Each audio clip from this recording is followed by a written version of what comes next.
कक्षा 11वीं की स्टूडेंट फाइल है आपका। वैसे यहाँ पे हिंदी का अर्धवार्षिक परीक्षा 2025-26 का पेपर लेके आ चुके हैं। आप लोग बहुत सारे यहाँ पर कमेंट रहे थे कि हिंदी विषय का पेपर लाओ, तो फाइनली आपका पेपर आ चुका। और साथ ही इस वीडियो में हम आपका संपूर्ण उत्तर सहित पूरा पेपर कंप्लीट करने वाले हैं। तो आप लोग वीडियो को लाइक कर लीजिए और चैनल को सब्सक्राइब कर लीजिए, ठीक है। साथ ही आपके टोटल क्वेश्चन 23 रहेंगे। टाइम आपका यहाँ पर 3 घंटे रहने वाला और मार्क्स 80 अंक रहेगा। साथ ही आपके निर्देश आते हैं सही प्रश्न हल करना अनिवार्य, तो आप यहाँ पर निर्देश पढ़ लीजिएगा, ठीक है। और साथ ही चलिए जो आपका हिंदी विषय का पेपर वो देख लेते हैं। तो आप लोग वीडियो को लाइक कर लीजिए और चैनल को सब्सक्राइब कर लीजिए। तो आपके पहले तो आते हैं सही विकल्प का चयन कर लिखिए, जो कि आपके 6 नंबर के रहने वाले हैं। तो आपको यहाँ पर ध्यान से देखना है। आप यहाँ पर देख लीजिए श्रृंगार काल किस काल को कहा जाता है। तो आपका आता आदिकाल, बा आता भक्ति काल, सा आता रीतिकाल और दा आता आधुनिक काल। तो यहाँ पर श्रृंगार काल किस काल को कहा जाता है, तो इसका आंसर आपका रीतिकाल हो जाएगा, सा राइट आंसर रहने वाला है। फिर आपका दूसरा आता मीरा ने अपने आराध्य देव की पहचान बताई है। तो आपका आता उसके सर पर ताज है, उसके सर पर मोर मुकुट है, उसने अपने सिर को झुकाया है, उसके सर पर पगड़ी है।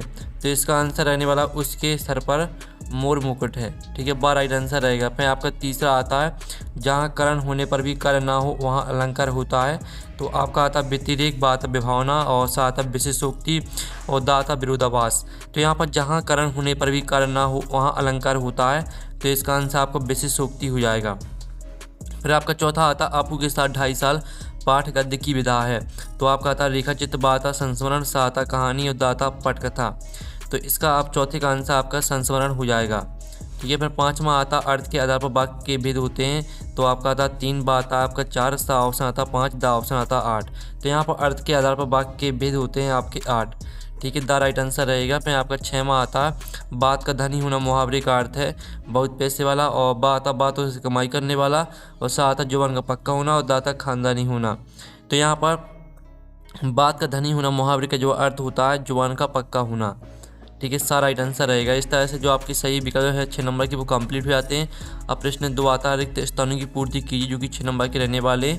और साथ ही इस वीडियो को आप लोग लाइक कर लीजिए, चैनल को भी सब्सक्राइब कर लीजिए, ठीक है। पहला आता कवि भक्ति काल की दोनों कब धारा के कवि हैं। तो इसका आंसर आपका यहाँ पर निर्गुण हो जाएगा। फिर आपका दूसरा आता हे भूख मत डॉट डॉट।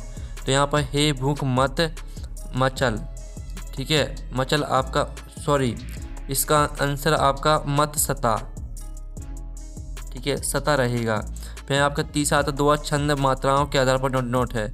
तो यहाँ पर दोहा छंद मात्राओं के आधार पर अर्ध सममात्रिक छंद है। फिर आपका चौथा आता पंडित आलोपी दिन का डॉट डॉट पर अखंड विश्वास था। तो यहाँ पंडित आलोपी दिन का लक्ष्मी पर अखंड विश्वास था। फिर जो आपका यहाँ पर 5वां था कहानी हिंदी गद्य की डॉट विधा है। तो कहानी हिंदी गद्य की, ठीक है, गौण विधा है, गौण आपकी इसका राइट आंसर रहेगा। फिर जो आपका यहाँ पर 6वां था सरकारी कामकाज की भाषा को डोडो कहते हैं। तो यहाँ पर सरकारी कामकाज की भाषा को, ठीक है, राजभाषा कहते हैं। तो आपका राजभाषा रहेगा 6वें का आंसर। तो इस तरह से आपके रेगिस्तान भी कंप्लीट हो जाते हैं। अब चलिए प्रश्न 3 आता है सत्य असत्य का चयन करके लिखिए, जो कि आपके 6 नंबर के रहने वाले हैं। तो आपको यहाँ पर ध्यान से देखना है। कभी अक्कड़ पक्कड़ फक्कड़ और निर्भीक स्वभाव वाले थे। तो पहला आपका यहाँ पर सत्य हो जाएगा। फिर आपका यहाँ पर दूसरा था कठोर वर्णों की आवृत्ति माधुर्य गुण में होती है। तो आपका यह असत्य रहने वाला है। फिर आपका आता नवा कदर वो कहानी में आदर्श और यथार्थ दोनों का संगम है। तो तीसरा आपका यहाँ पर रहने वाला है सत्य। फिर जो आपका चौथा आता कुई का व्यास घेरा बहुत चौड़ा होता है। तो चौथा आपका असत्य हो जाएगा। फिर आपका 5वां आता रचना के आधार पर वाक्य 3 प्रकार के होते हैं। तो आपका यह भी सत्य रहने वाला है। और 6वां था संचार जीवंत प्रक्रिया है। तो आपका यह भी सत्य हो जाएगा। इस तरह से आपके सत्य हो जाते हैं। फिर प्रश्न 4 आता है सही जुड़ी के मिलान कर लिखिए, जो कि 7 नंबर की रहने वाली है। स्तंभ अवबा में आपकी यहाँ पर सही जुड़ी दी गई हैं। पहली आती है हम तो एक एक कर जाना। तो इसको आपको सिंपली सा कबीर से मैच कर देना है। फिर दूसरी आती है सर्ग में बंधी रचना। तो इसको आपको महाकाव्य से मैच कर देना है। तीसरी आती है आपू के साथ 2.5 साल। तो इसको आपको सत्यजीत राय से मैच कर देना है, ये आपकी तीसरी। चौथी आती है किसी विचार या भाव के बारे में लिखना। तो इसको आपको भाव पल्लवन से मैच कर देना है, चौथी। और जो आपकी 5वीं आती है राजस्थान की रजत बूंदें। तो इसको आपको अनुपम मिश्र से मैच कर देना है। और जो आपकी यहाँ पर 6वीं आती है जनसंचार का अंग्रेजी पर्याय। तो इसको आपको, ठीक है, जनसंचार का अंग्रेजी पर्याय। तो इसको आपको मास कम्युनिकेशन से सामने ही मैच कर देना है। तो इस तरह से जो आपकी सही जोड़ी है वो है यहाँ पर कंप्लीट हो जाती हैं। प्रश्न 5 आता है, एक सदवाक्य में उत्तर दीजिए, जो कि आपके 7 नंबर के रहने वाले हैं। तो आप यहाँ पर मानव शरीर का निर्माण किन पंच तत्वों से हुआ है? तो इसका आंसर आपका हो जाएगा, ठीक है, अग्नि, वायु, ठीक है, आप यहाँ पर देख लीजिए, अग्नि, वायु, आकाश, जल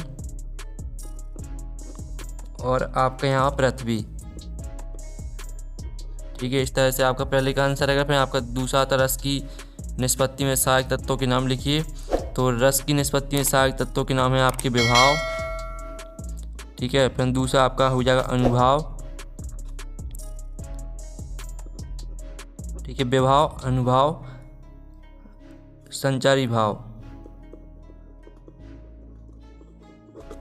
ठीक है। ये आपके रस की निष्पत्ति में सहायक तत्वों के नाम हो जाएंगे। और जामुन की पेड़ के नीचे दबे व्यक्ति, दबे आदमी ने किसका सिर सुनाया? तो इसका आंसर रहने वाला गालिब का, ठीक है, गालिब का सिर सुनाया। और फिर आपका आता चौथा, बेबी हालदार का घर टूटने के बाद उसे किसने आश्रय दिया? तो इसका आंसर आपका हो जाएगा तातुस, ठीक है, तातुस आपका इसका आंसर रहने वाला है, तातुस प्रबोध कुमार।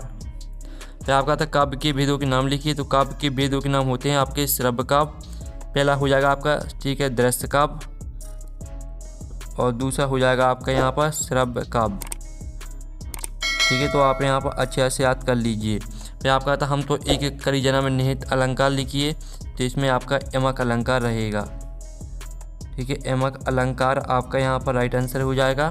फिर आपका था ऑल इंडिया रेडियो की स्थापना भारत में कब हुई? तो यहाँ पर ऑल इंडिया रेडियो की स्थापना भारत में 1936 में हुई। इस तरह से आपके जो है एक सदवाक्य मतलब वो कंप्लीट हो जाते हैं। और साथ ही आप यहाँ पर देख लीजिए, आपके प्रश्न यहाँ पर 76 नई कविता की विशेषताएं लिखिए, अथवा आता प्रयोगवादी कविता की 2 विशेषताएं लिखिए। तो चलिए आपका इनके आंसर हम यहाँ पर देख लेते हैं। ये आपकी नई कविता की विशेषताएं दी गई हैं, 3 विशेषताएं आपकी यहाँ पर दी गई, आपको फिर से दिखा देते हैं। ये आपकी यहाँ पर 3 विशेषताएं दी गई हैं, ठीक है। अनुभूति की सच्चाई और यथार्थवादी दृष्टि, पहली विशेष है लघु मनोवाद की प्रतिष्ठा और मुक्त छंद का प्रयोग, ठीक है। तीनों विशेषताओं को आपको याद कर लेना। साथ ही इसका अथवा देख लीजिए, ये आपकी प्रयोगवादी की 2 विशेषताएं दी गई, नवीनता का आग्रह और बौद्धिकता की प्रधानता, ठीक है। दोनों विशेषताओं को याद कर लेना है। चलिए आपका यहाँ पर देख लेते हैं 7वां प्रश्न। तो आप यहाँ पर देख लीजिए, आपका यहाँ पर 7वां प्रश्न आता है, कवि ने अपने को दीवाना क्यों कहा है, ठीक है। तो चलिए हम 7वें प्रश्न का आंसर भी देख लेते हैं। तो कवि ने स्वयं को दीवाना इसलिए कहा क्योंकि वे मोह माया से दूर होकर ईश्वर की सच्ची भक्ति में लीन है, ठीक है। दीवाना समझता है, यहाँ तक याद कर लेना। साथ ही इसका अथवा का आंसर भी देख लीजिए। मीरा कृष्ण की उपासना अपने पति गिरधर गोपाल के रूप में करती है। उनका यह रूप मन को हारने वाला, जिसके सिर पर मोर मुकुट है, मीरा ने इसी रूप को अपना आराध्य माना है, ठीक है। आपका अथवा का आंसर हो जाएगा। फिर आपका आता है नई कविता की विशेषताएं लिखिए, अथवा आता प्रयोगवादी कविताओं की 2 विशेषताएं लिखिए। तो ये आपकी यहाँ पर नई कविता की 2 विशेषताएं हो जाएंगी, लघु मनोवाद की प्रतिष्ठा, प्रयोगों में नवीनता। और साथ ही आपकी प्रयोगवादी कविताओं की 2 विशेषताएं देख लीजिए, ठीक है। फिर आपके यहाँ पर आता है दोहा छंद की परिभाषा उदाहरण सहित लिखना है, अथवा आता वक्रोक्ति अलंकार की परिभाषा आपको उदाहरण सहित लिखना है। तो आप यहाँ पर देख लीजिए, आपकी दोहा छंद की परिभाषा रहने वाली है। दोहा एक अर्ध सममात्रिक छंद है, इसके विषम चरणों में 13 मात्रा और सम चरणों में 11 मात्रा होती है। साथ ही इसका उदाहरण भी देख लीजिए आप यहाँ पर। और अथवा का आंसर देख लीजिए, वक्रोक्ति अलंकार की परिभाषा, जहाँ वक्ता किसी अन्य अभिप्राय से कोई बात कहे पर श्रोता सुनने वाला उसका अपनी बुद्धि से कोई दूसरा ही अर्थ निकाल ले, वहाँ वक्रोक्ति अलंकार होता है। साथ ही इसका उदाहरण भी देख लीजिए। फिर आपका यहाँ पर आता मियाँ नसीरुद्दीन की व्यक्तित्व की 2 विशेषताएं लिखिए, अथवा आता ओहदे को पीर का मजार क्यों कहा है। तो ये आपके यहाँ पर मियाँ नसीरुद्दीन की व्यक्तित्व की 2 विशेषताएं दी गई हैं, इसका स्क्रीनशॉट ले लीजिए। और ये आपके ओहदे को पीर का मजार क्यों कहा है, तो इसका उत्तर भी देख लीजिए। फिर आपका यहाँ पर आता जीवनी और आत्मकथा में आपको क्या करना है, 2 अंतर लिखना है, ठीक है। और अथवा में आपको कहानी उपन्यास में 2 अंतर लिखना है। तो ये आपका आत्मकथा और जीवनी में 2 अंतर दिया गया। किसी व्यक्ति के जीवन की कहानी जिसे वह स्वयं लिखे आत्मकथा कहलाती है, किसी व्यक्ति के जीवन की कहानी जिसे कोई और लिखा वह जीवनी कहलाती है। इस तरह दोनों पॉइंटों को याद कर लेना। साथ ही कहानी उपन्यास में अंतर देख लीजिए, ये आपका कहानी उपन्यास में अंतर दिया गया, ठीक है। 4 पॉइंट दिए हैं, तो यहाँ से आपको 2 पॉइंट याद कर लेने हैं। फिर आपका आता 12वां प्रश्न, ठीक है। निर्देश अनुसार वाक्य परिवर्तित करके आपको लिखना है, अथवा में देख लीजिए जिसमें आपको वाक्यों को शुद्ध करके लिखना है। तो आप 12वें प्रश्न का आंसर देख लीजिए। पहले वाले का आंसर हो जाएगा क्या ढोलक की आवाज़ उसे उत्साहित करती है, और दूसरी वाले का आंसर रहेगा शायद गोपाल आज इंदौर गया होगा। ये आपका दूसरे का आंसर हो जाएगा। फिर आप यहाँ पर अथवा वाले का आंसर देख लीजिए, आपको शुद्ध करके लिखना था, तो इसका आंसर रहेगा रामचरितमानस श्रेष्ठतम ग्रंथ है। और दूसरे वाले का आंसर रहेगा कई ऑफिसों के अधिकारी छुट्टी लेकर चले गए। ये आपका दूसरे का आंसर हो जाएगा। फिर आपके यहाँ पर आते प्रश्न 13, लता मंगेशकर की गायन की विशेषताएं लिखिए। अथवा कचहरी को आगत बन क्यों कहा गया है। तो चलिए हम यहाँ पर लता मंगेशकर की गायन की विशेषताएं देख लेते हैं। पहले तो आपकी गानपन हेडिंग रहेगी, इसको पूरा याद कर लेना, और शुद्धता और मिठास इसको पूरा आपको याद कर लेना है। फिर आप यहाँ पर कचहरी को आगत बन क्यों कहा गया है। कचहरी को आगत बन इसलिए कहा गया क्योंकि जिस प्रकार जंगल में कोई नियम कानून नहीं होता, लोग भटक जाते हैं, उसी प्रकार कचहरी में न्याय पाना कठिन है। ठीक है, राज चलता है, यहाँ तक याद कर लेना है पूरा आपको। फिर आपका आता है डी कोडिंग से क्या तात्पर्य है, और अथवा आता है जनसंचार की दो विशेषताएं लिखिए। तो आप यहाँ पर डी कोडिंग की परिभाषा देख लीजिए। डी कोडिंग संचार प्रक्रिया का वह चरण है जिसमें प्राप्तकर्ता संचारक द्वारा भेजे गए संदेश में निहित संकेतों और चिन्हों के अर्थ को समझकर उसका तात्पर्य निकालता है। फिर आप यहाँ पर जनसंचार की दो विशेषताएं देख लीजिए, सार्वजनिकता और गेट कीपर की उपस्थिति। दोनों पॉइंटों को याद कर लेना है। साथ ही आपका 15 प्रश्न आता है राजभाषा और राष्ट्रभाषा में आपको 2 अंतर लिखना है। फिर इसका अथवा वाला प्रश्न देख लीजिए, क्रिया विशेषण किसे कहते हैं, एक उदाहरण लिखिए। तो चलिए हम यहाँ पर आपका यहाँ पर राष्ट्रभाषा और राजभाषा में अंतर देख लेते हैं। 5 अंतर दिए गए हैं, तो यहाँ से आपको 2 अंतर याद कर लेने हैं। फिर आप यहाँ पर क्रिया विशेषण किसे कहते हैं, इसका उदाहरण देख लीजिए। वे शब्द जो क्रिया की विशेषता बताते हैं, जैसे वह क्रिया कैसे, कब, कहाँ या कितनी हुई, उन्हें क्रिया विशेषण कहते हैं। घोड़ा तेज दौड़ता है, तेज क्रिया विशेषण है। ठीक है, इस तरह से आपको उदाहरण भी हो जाएगा। फिर आपका आता है कबीर अथवा महादेव वर्मा का काव्य परिचय निम्नलिखित बिंदु के आधार पर आपको लिखना है। 2 रचना लिखनी है, भावपक्ष कलापक्ष लिखना है, साहित्य में स्थान लिखना है। तो चलिए आपका 16वें प्रश्न का आंसर आप यहाँ पर देख लीजिए। ये आपका 16वें प्रश्न का आंसर रहेगा। आपकी 2 रचना हो जाएंगी, साकी शब्द, भावपक्ष देख लीजिए, कलापक्ष देख लीजिए। फिर आप यहाँ पर महादेव वर्मा का देख लीजिए 2 रचना, निहार रश्मि, भावपक्ष देख लीजिए। ठीक है, और कलापक्ष इसका देख लीजिए। इस तरह से आपका यहाँ महादेव वर्मा और कबीर दोनों पर हो गया है। फिर 17वां आता प्रेमचंद अथवा मन्नू भंडारी की आपको साहित्यिक विशेषताएं लिखनी है। 2 रचनाएं लिखनी है, भाषाशैली, साहित्य में स्थान। ठीक है, तो इसका उत्तर भी हम यहाँ पर देख लेते हैं। ये आपकी यहाँ प्रेमचंद की 2 रचनाएं दी, गोदान गबन, और इनकी भाषा शैली देख लीजिए। ठीक है, आपकी भाषा और शैली दी गई है। फिर आप यहाँ मन्नू भंडारी की 2 रचना देख लीजिए, आपका बंटी महाभोज, और इनकी भाषा और शैली देख लीजिए। ठीक है, इस तरह से आपका अथवा का आंसर भी हो गया है। फिर आपका 18वां आता है निम्नलिखित विषयों का भावांकन कीजिए। साहित्य समाज का दर्पण है। अथवा आता है पिता पुत्र में पढ़ाई को लेकर हुई बातचीत लिखिए। तो ये आपका साहित्य समाज के दर्पण है, ये आपका भावांकन दिया गया है, तो इसको पूरा याद कर लेना। आप इसका स्क्रीनशॉट ले सकते हैं। फिर पिता पुत्र के पढ़ाई को लेकर हुई बातचीत लिखिए। तो ये आपकी पिता और पुत्र के बीच पढ़ाई को लेकर बातचीत यहाँ पर दी गई, तो इसका स्क्रीनशॉट ले लीजिए। फिर आपके यहाँ पर आता है 19वां प्रश्न, जो कि आपका आपरित गद्यांश दिया गया है। इसके आपके 3 प्रश्न आते हैं। गद्यांश का आपको उपयुक्त शीर्षक देना है, कौन सी प्रवृत्ति सबसे घातक है, और निरंतर का विलोम शब्द लिखिए। तो चलिए आपको 19वें प्रश्न के जो उत्तर हैं वो देख लेते हैं। साथ ही इसका अथवा वाला देख लीजिए, जिसमें आपका काव्यांश दिया गया है। इन तीनों प्रश्न के आपको उत्तर देने हैं। ठीक है, तो चलिए हम दोनों के आंसर दिखा देते हैं। पहले तो आप आपरित गद्यांश के प्रश्न देख लीजिए, समय का सदुपयोग और सफलता। दूसरे वाले का उत्तर रहेगा आज के काम को कल पर डालने की प्रवृत्ति सबसे घातक है, और निरंतर का विलोम शब्द रुक रुक कर, अनिरंतर कभी कभी, ये आपके विलोम शब्द हो जाएंगे।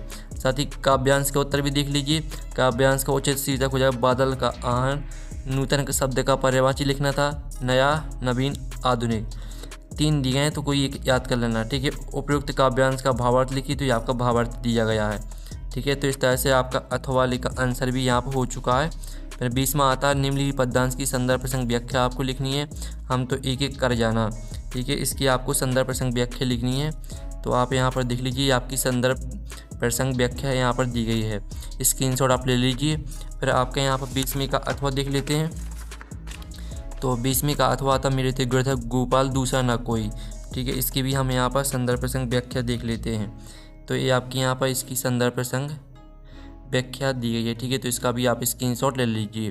फिर आपका 21वां प्रश्न आता है, इस गद्यांश की आपको संदर्भ प्रसंग व्याख्या लिखनी है। पंडित अलूपी दिनकर लक्ष्मी पर अखंड विश्वास था। ठीक है, तो चलिए इस 21वें प्रश्न का आंसर दिखा देते हैं।